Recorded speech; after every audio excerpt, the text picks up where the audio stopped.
नमस्कार भाई और बहनों, आगे आओ भैया थोड़ा। देखिए, जब नेपाल बर्बाद हो जाता है तो हमारे प्रधानमंत्री उसको मदद देते हैं। बांग्लादेश बर्बाद हो जाता है तो प्रधानमंत्री उसको मदद देते हैं। म्यांमार बर्बाद हो जाता है तो उसको मदद दे देते हैं। अरे पंतप्रधान सन्मान्य मोदी साहेब जी, मागचं 1 वर्ष झालं आमच्या पूर्ण महाराष्ट्राच्या ग्रामपंचायतला निधी दिला नाही 15 वित्त आयोगाचा। कॉन्ट्रॅक्टर भीक मागं आंदोलन करवायलाय, जनजीवनचा पैसा नाही, कुठल्याच योजनेला निधी नाही आणि तुम्ही बाहेर देशामध्ये खैरात वाटू राहिले। आता इथं महाराष्ट्राचं वातावरण नेपाळ, बांगलादेश, श्रीलंका, म्यानमार सारखं व्हायला आलंय। तुम्ही बाहेर सूटबूट घालून फिरायला लागले आणि बाहेर खैरात वाटू राहिले। टॅक्स आमचा, कर आमचा आणि मदत म्यानमारला, मदत श्रीलंकेला, मदत इकडं नेपाळला, मदत चालली आमची इकडं बांगलादेशाला। हा जो रस्ता आहे, इथं मी झोपलो, हा रस्ता 2 मुख्य गावाला, बाजारपेठेला जोडणारा रस्ता आहे। पहिलं गाव आहे बोरगाव वर्ज, माजी बांधकाम सभापत्याचं बोरगाव वर्ज गाव आहे। दुसरं गाव आहे गेवराई पायगा। 4 किलोमीटरचा रस्ता आहे साहेब हा। थोडं पुढे मुख्यमंत्री देवेंद्र फडणवीस साहेब, 4 किलोमीटरचा हा रस्ता आहे। 5वी पासून तर 12वी पर्यंत जवळपास 300 ते 350 विद्यार्थी या रस्त्यानं रोज ये जाय करता पायी 4 किलोमीटर। हे तीर्थक्षेत्राचे रस्ते, भाऊ थांबते जरा, हे तीर्थक्षेत्राचे रस्ते।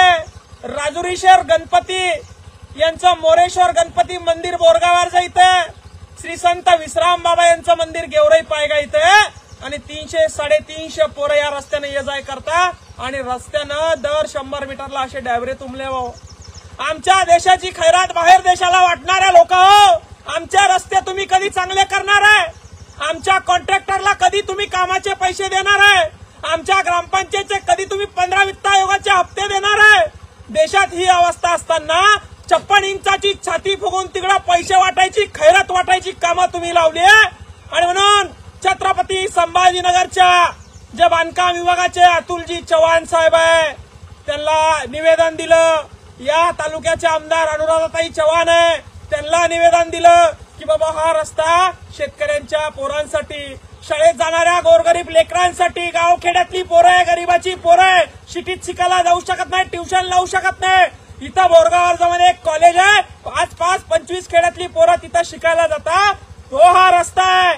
आणि त्या 4 किलोमीटर जाण्यासाठी त्या इमोकल्या पावलांना चांगला रस्ता अवेलेबल करून देण्याऐवजी बाहेर बर्बाद झालेल्या देशाला आपला निधी वाटत फिरत आहे तुम्ही सरकार लोक। म्हणून अतुलजी चव्हाण साहेब बांधकाम विभागाचे आणि आमदार अनुराधाताई चव्हाण साहेब आणि डॉक्टर कल्याण काळे साहेब खासदार या विभागाचे, तुम्हाला विनंती आहे, सगळ्यांना निवेदन दिलेलं आहे।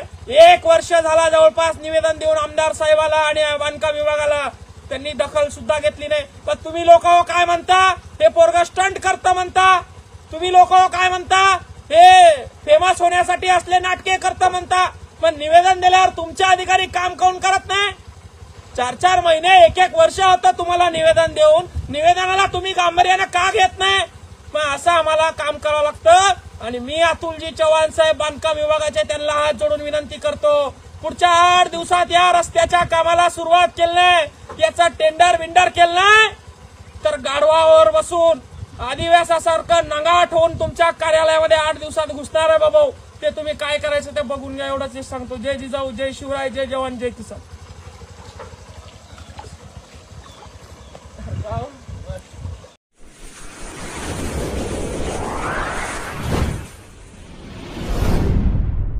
वीर महाराष्ट्र न्यूज चॅनलला लाईक आणि सबस्क्राईब करा। धन्यवाद।